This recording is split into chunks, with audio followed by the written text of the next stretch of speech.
ஞான ஒளி YouTube channel நேயர்கள் அனைவருக்கும் வணக்கம். இந்த பதிவில் மேசம் ராசி அன்பர்களுக்கு இந்த வாரம் ராசி பலன் காணலாம். 25/8/2026 முதல் 31/8/2026 வரை ஒரு 7 நாட்களுக்கு உண்டான இந்த வார ராசி பலன் காணலாம். செவ்வாய்க்கிழமை முதல் திங்கட்கிழமை வரை சந்திர பகவான் உத்திராட நட்சத்திரம் முதல் ரேவதி நட்சத்திரம் வரை ராகுவை கடந்து சனியை கடக்கக்கூடிய இந்த காலகட்டம். இந்த வாரம் என்ன ஸ்பெஷல் அப்படின்னா, ஓணம் பண்டிகை, திருவோண விரதம், பௌர்ணமி, சந்திர கிரகணம். பௌர்ணமி நாளில் எளிமையான ஈஸியான ஒரு பரிகாரம் மேசம் ராசி என்பதற்கு இந்த பதிவில் சொல்கிறேன். இந்த பதிவை கடைசி வரை கேட்டு பயன்பெறுங்கள். இந்த வாரம் பஞ்சாங்கம் அறிவுறுத்தல், இடி மின்னலுடன் மழை பொழியும், தேவாலயங்களில் இடி விழும், மேகங்கள் கர்ஜிக்கும். இடி மின்னலுடன் மழை பெய்யும் போது மொட்டை மாடியில் நிற்பது, மரத்தடியில் நிற்பது எல்லாம் பொதுமக்கள் தவிர்க்க வேண்டும். செவ்வாயும் ராகுவும் நட்சத்திர பரிவர்த்தனை. நாம்ச கட்டத்தில் கும்பத்தில் ராகுவை செவ்வாய் கடப்பார். அதனால் இந்த வாரம் இடி மின்னல் தாக்குவதற்கான வாய்ப்புகள் அதிகம்.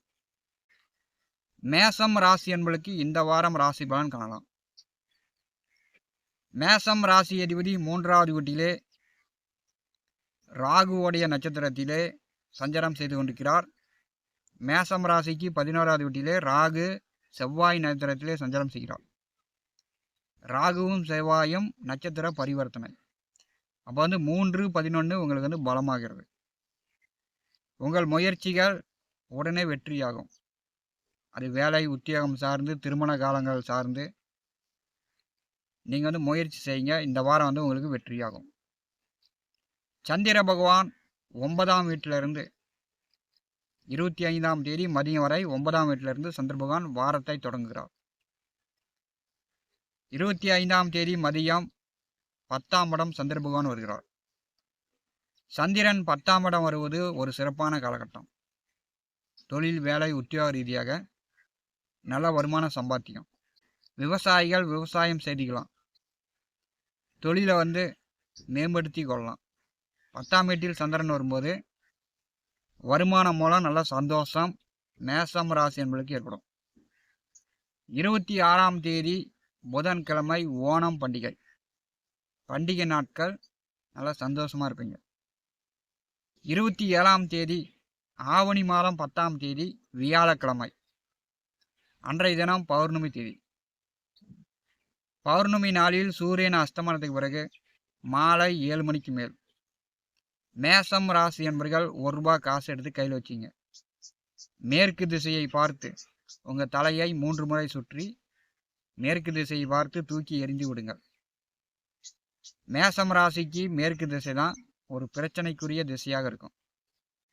சேறு, சகதி, தடம், வழிபாதை இப்படி ஒரு பிரச்சனைக்குரியது மேசம் ராசி என்பதற்கு மேற்கு திசை.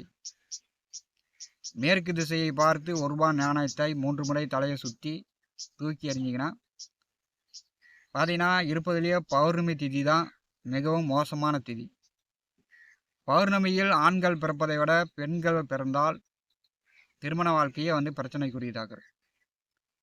பௌர்ணமி திதியில் பிறந்த பெண்கள் காலகாலத்தில் திருமணம் செய்ய முடியாது. திருமணம் ஆனாலும் பார்த்தீங்கன்னா வாழ்க்கை துணையிடம் ஒரு கருத்து மோதல்கள், சண்டை சச்சரவு என்று பௌர்ணமி திதியில் பிறந்த பெண்களுக்கு ஒரு பிரச்சனையை கொடுக்கிறது.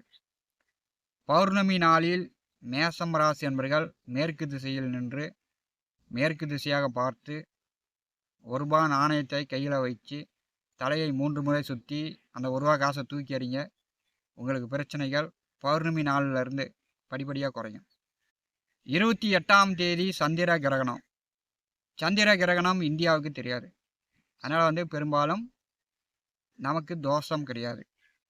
28ஆம் தேதி வெள்ளிக்கிழமை விவசாயம் செய்து கொண்டிருப்பவர்கள் பார்த்தீங்கன்னா புதிய பயிர் பண்ணுறதுக்கு உழவு ஓட்டலாம், எருவு விதைக்கலாம், விதை கூட விதைக்கலாம்.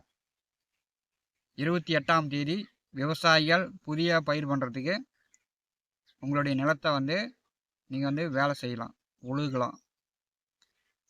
29ஆம் தேதி மதியம் வரை 11வது வீட்டிலே சந்திர பகவான் சஞ்சாரம் செய்கிறார். நல்ல லாபம், உங்களுடைய மகிழ்ச்சி, சந்தோஷம் நன்றாக இருக்கும். பார்த்தீங்கன்னா பழைய வண்டி வாகனங்களை மாற்றிட்டு புதிதாக வண்டி வாகனங்கள் வாங்கலாம். 11ஆம் இடம் சந்திர பகவான் வரும்போது வாகனம் அல்லது ஆடு மாடு இந்த மாதிரி வந்து வாங்கலாம்.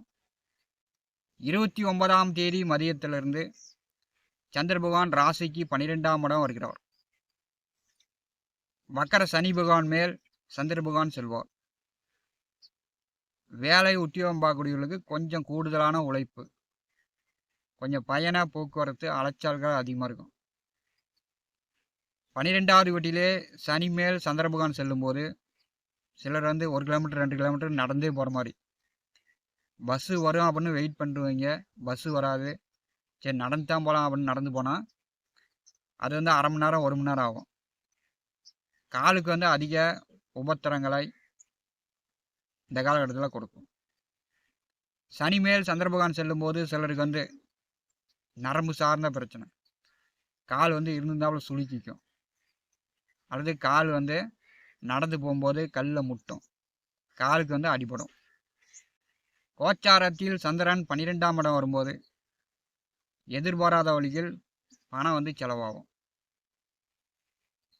குடும்பத்தில் சிலருக்கு வந்து பல்வலி, உடம்பு வலி, இப்படி வந்து உடம்பு சரியில்லாமல் போய் எதிர்பாராத வழியில் பணத்தை வந்து செலவழிக்கக்கூடிய ஒரு சூழ்நிலையை ராசிக்கு 12வது வீட்டிலே சந்திர பகவான் வரும்போது 29ஆம் தேதி மதியத்திலிருந்து 30-31ஆம் தேதி ஏற்படுவதற்கு வாய்ப்புகள் உண்டு.